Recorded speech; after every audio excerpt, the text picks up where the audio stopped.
রব্বুল আলামিন আপনি আমাদের মাকে সুস্থ করে দিন, আপনি আমাদের মাকে সুস্থ করে দিন।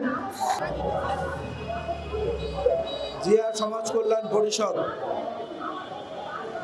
বহুদিন বহু বছর রাজপথে, হলরুমে এবং এই প্রেস ক্লাবের সামনে নানামুখী কর্মসূচিতে তাদের সঙ্গে একত্র হয়েছি। কিন্তু আজকের একত্র হওয়াটা অত্যন্ত বিষাদের, অত্যন্ত কষ্টের, অত্যন্ত যন্ত্রণার এবং অশ্রু সংবরণ করা অনেক কষ্টকর। দেশনেত্রী বেগম খালেদা জিয়া কি, এটা নতুন করে আমাদের কারো কাছ থেকে কোনো বিশেষণ যুক্ত হওয়ার অপেক্ষায় নাই। গোটা বাংলাদেশ মনে হয় গত কিছুদিন ধরে বাংলাদেশের আকাশ, বাংলাদেশের বাতাস, বাংলাদেশের সমস্ত পরিবেশ একত্রে বোধহয় কান্না শুরু করেছে। এই বাংলাদেশের মানচিত্রের বাইরে পৃথিবীর যেখানে যেখানে যত বাংলাদেশি আছেন, এমন কোনো পাষাণ হৃদয় নাই যারা দেশনেত্রী বেগম খালেদা জিয়ার আজকের অবস্থার জন্য চোখের অশ্রু বিসর্জন না করেন, হাত তুলে আল্লাহর কাছে মোনাজাত না করেন, এমন একটি মানুষ মনে হয় খুঁজে পাওয়া যাবে না। আপনারা জানেন এই ভদ্র মহিলা তার নিজের স্বামী হারা হয়েছেন, নিজের সন্তান হারা হয়েছেন, 1.5 যুগ ধরে তার নিজের আর এক পুত্র, তার পুত্রবধূরা, তার নাতনিরা, তাদের সংস্পর্শ থেকে তিনি বঞ্চিত।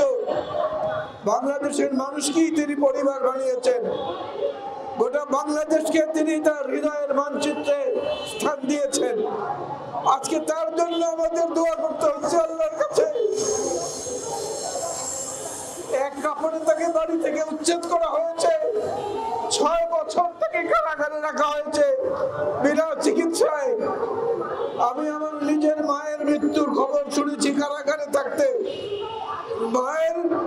আমার নিজের মায়ের মৃত্যুর পরেও আমার অশ্রু এতটা ঝরেনি যতটা দেশনেত্রী বেগম খালেদা জিয়ার জন্য আজকে আমাদেরকে কাঁদতে হচ্ছে। নামাজের বিছানায় ঘুমোতে যাওয়ার আগে ঘুম থেকে উঠে, হে আল্লাহ, হে রব্বুল আলামিন আপনি আমাদের মাকে সুস্থ করে দিন, আপনি আমাদের মাকে সুস্থ করে দিন, আপনি আমাদের মাকে সেবায় আদালা কামেলা দান করুন। আপনি বাংলাদেশের মানুষের কল্যাণের জন্য, বাংলাদেশের মানুষের আকাঙ্ক্ষা পূরণের জন্য আল্লাহ আপনি তাকে সুস্থ করে দিন। আল্লাহ, আল্লাহ আপনি সব পারেন, আপনি চিকিৎসকের চিকিৎসক, আপনার চেয়ে বড় ডাক্তার এই দুজাহানে আর কেউ নাই। আল্লাহ, আল্লাহ আপনি তাকে সুস্থ করে দিন।